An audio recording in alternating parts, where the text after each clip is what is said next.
propose à la Turquie de choisir, soit confirmer les premiers signaux des derniers jours et suivre la voie du dialogue avec des résultats concrets qui sont attendus vis-à-vis de la Grèce et de Chypre, d'abord en stoppant les opérations unilatérales et les opérations illégales, mais également en se réengageant dans une voie du dialogue en Méditerranée orientale et dans les conflits régionaux. Soit la Turquie décide de ne pas saisir cette occasion et nous serons alors fermes et prendrons toutes les mesures nécessaires.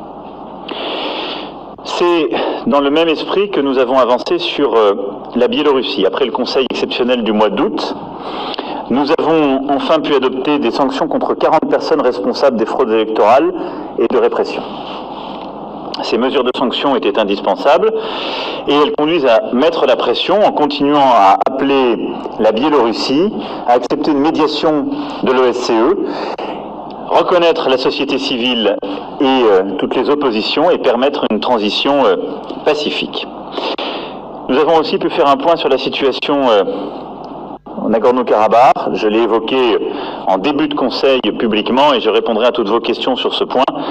Je ne reviens pas sur ce que j'ai pu dire à l'ouverture du Conseil européen de manière très claire. J'ai rendu compte en tout cas de ces éléments de fait à l'ensemble des membres du Conseil, rendu compte aussi des initiatives prises et du communiqué conjoint des coprésidents de Minsk, États-Unis, Russie, France, et des initiatives que nous comptons prendre dans les prochains jours pour procéder à une médiation active avec l'Arménie et l'Azerbaïdjan.